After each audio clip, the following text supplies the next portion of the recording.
Hello guys, how's it going? It's been I think like an hour and a half or so now since it's been announced, but Supreme Ruler Great War is coming this year in 2017.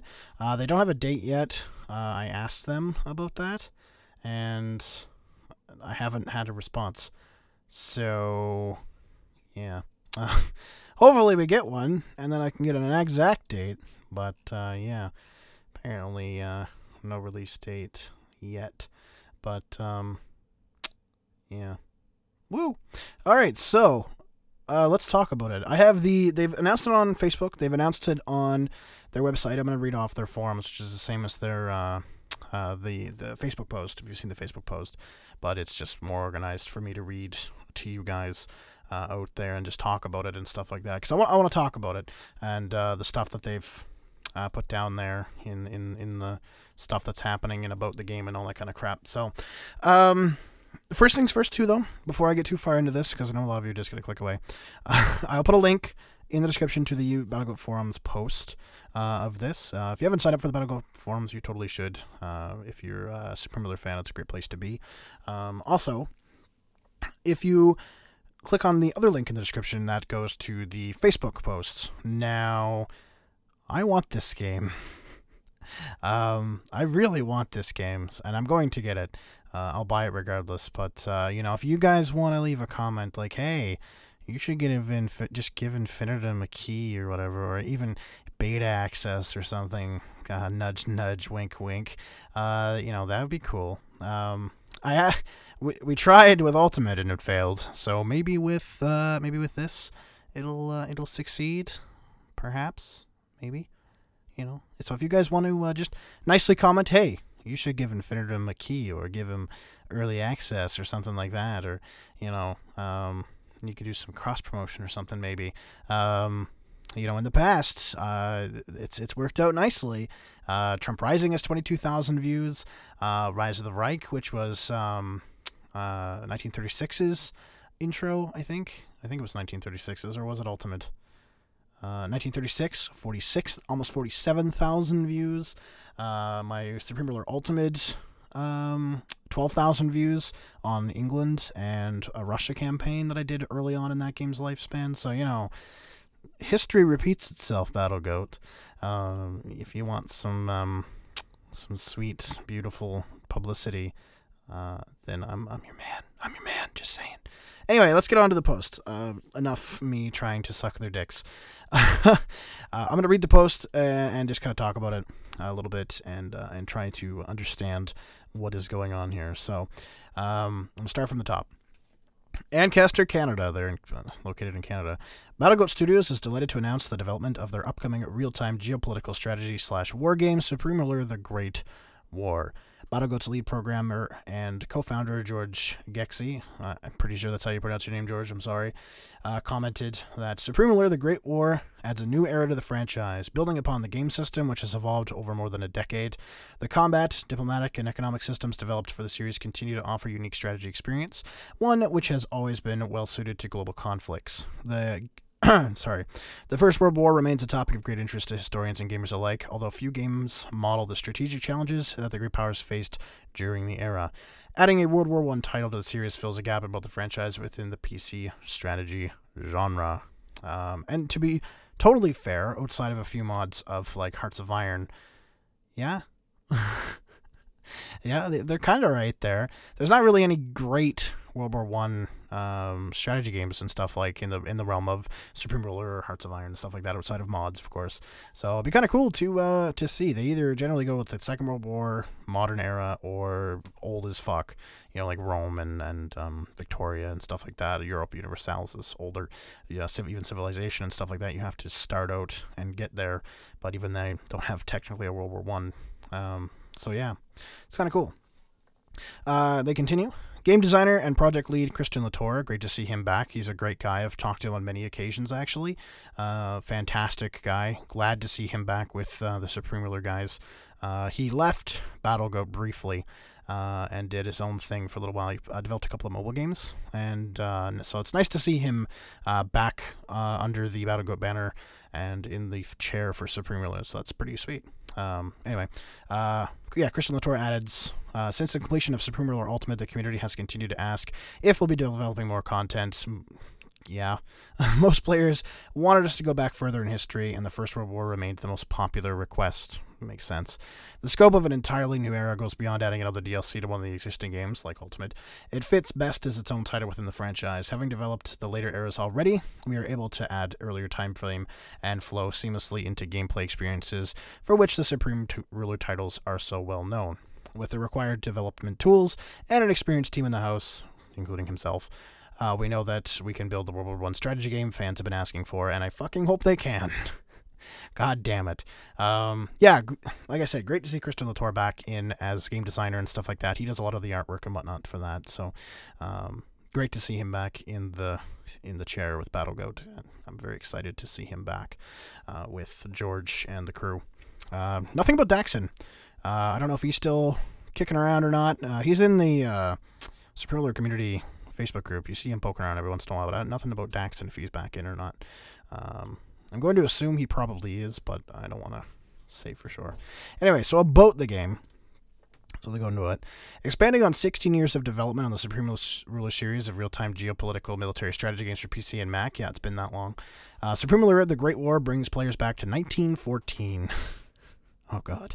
To a world that has little understanding of the devastation that will be unleashed as long-time alliances and animosities drive ever-growing conflicts. Whether leading a major power or a minor nation, players can experience the tensions of a world descending into chaos. Campaigns follow paths similar to historical events, which is interesting, kind of like how Ultimate did, while allowing players control of their own destiny, with the opportunity to change those events and chart their own course. Set-piece scenarios... So more scenarios, we'll get into those, and we'll provide for a shorter game focused on specific events from the era. As well, the ever-popular sandbox mode allows players to customize their gaming experience by picking any nation and choosing their own preferred victory condition. With the further option of multiplayer matches, Supreme Ruler: The Great War provides an incredible amount of replayability. Yes, it does. The Supreme Ruler series has a shit ton of replayability. Yeah, 2020, I've got like 380 hours in. Ultimate's starting to get up there now. It's in, I think, almost the 30-hour mark or so, probably a little bit more now. So, yeah. Woo. So they go into some stuff, some tidbits that's going on in this. This is probably where I'm going to talk a little bit more about the game itself. So, first point. World War I campaigns for various major powers from the era. Not area, but, yeah. Okay, figured that. Take control of any nation in sandbox mode and impact the outcome of conflict. Okay, that's standard. Started in 1914 and progressed well into 21st century for an epic gameplay experience. So it is going to, hopefully, the tech trees reflect this. Because I want to go into the 21st century with, like, horse and buggies, okay? So... I'm going to assume that they're smart enough to do that, so that'd be kind of cool, actually, to go from 1914 into the 21st century and stuff like that, and actually, like, you know, go that way. That's kind of cool. Challenge yourself with set-piece scenarios for faster-paced games, so scenarios are back, which is great. The butterfly effect influenced the timeline and outcome of thousands of historical events, so kind of like how 1936 worked. You can have the history go how history does, or you can kind of fuck with it a little bit, but it'll still try to butterfly. So, you know, it kind of snowballs into bigger stuff. So that's kind of cool that they're keeping with that. I assume it'll be very close to 1936, except in 1914. Use diplomacy, trade, and espionage, and intimidation to influence the policies of other nations. Again, standard. Guide your nation through the first war waged on a global scale. Again, standard. Modernize your economy to support whatever social and military policies you choose. This is interesting, because they talk about military and social policies, so I'm wondering if they're going to go more into like a Hearts of Iron kind of tech tree thing that a Hearts of Iron does. You know, change up the economic and military trees and stuff like that a little bit more. I'd be interested to see how that's going to work out. But yeah, they do say modernize as well, so I assume it will include researching and stuff into more modern ways of getting certain things. Like you'll start out with, you know, oil extraction will be very, very primitive, and then you can say, you know, get into like stuff like synthetics and shit like that. That'd be cool to see, that kind of stuff come into fruition. So Comprehensive text tree that features over 100 years of technology and equipment advances. That answers my question if they're going to go into the 21st century with the tech tree, so that's good. Sophisticated real-time strategy and tactical control of your military forces. Again, standard. Detailed, historically accurate armies down to the battalion level. That's interesting. Yeah. The only thing with that, I guess, is like if I build more, then it doesn't become historical anymore. But yeah, that's interesting. I'm glad that they're actually making that that research. That'll be cool. Choose your level of control. Make all decisions or use your cabinet ministers to help. Okay, so standard. Battle of the Elements. Fully integrated weather model influences battle outcomes. Okay, so they kind of tried to do something like this before. I mean, if you watch any of my videos or if you've played Supreme Ruler Ultimate, you'll see the clouds and stuff that go over that does reduce, say, if you have Fog of War turned on, it does reduce your vision. It can actually make artillery less effective because they can't shoot as far. Same with aircraft. They have issues with actually bombing and coming in for fights. You can lose more aircraft that way if you're not as up to date as your enemy or whatever. So hopefully this introduces that next level, right? Not only do they just have the clouds, but they have certain weather phenomenon or weather things coming in. You know, it'd be cool to see like you know, monsoons in India, right? It'd be cool to see severe weather and thunder and stuff, you know, in the Midwest of the U.S., right? Like a tornado comes in and kills, you know, it destroys a town or something like that, right? And it decimates it, and you have to go in and have it repair and shit like that, right? Stuff like that'd be cool to see. Yeah, I just think it'd be neat. So, fucking shut up. You said you're going to bed, and they're talking on Skype. Yeah, so that's been pretty cool. Now the last one is a one that I really want to kind of focus on a bit more. Up to 16 players in multiplayer over local network or internet. I hope to God that this time around they really overhaul how they do the multiplayer. I think personally they should let Steam take it over and do Steam servers, but I know they'll never do that. But I hope this time for multiplayer they fix it, because every single game has been really bad for multiplayer. Ultimate did get a lot better. If you use Game Ranger and stuff, it's not that bad, but I mean it is very laggy if you don't have a very good computer. Even if you do, if you start with full units and stuff like that and have Fog of War off, you get fucked with your FPS. There are severe connection issues.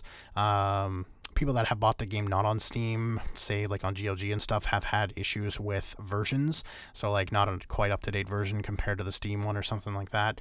So there was that issue where they just wouldn't connect it all that way. There was been dropping out. There is not being able to join at all. There's not being able to find games. So I really hope they take the time with this one, especially if, you know, the engine and stuff is pretty much done, because I imagine they'll be using the engine that they used for Ultimate, or at least something similar, that they really take the time to go into multiplayer and make sure they fix everything that was wrong with multiplayer and all the other games, because I would really like to do some multiplayer.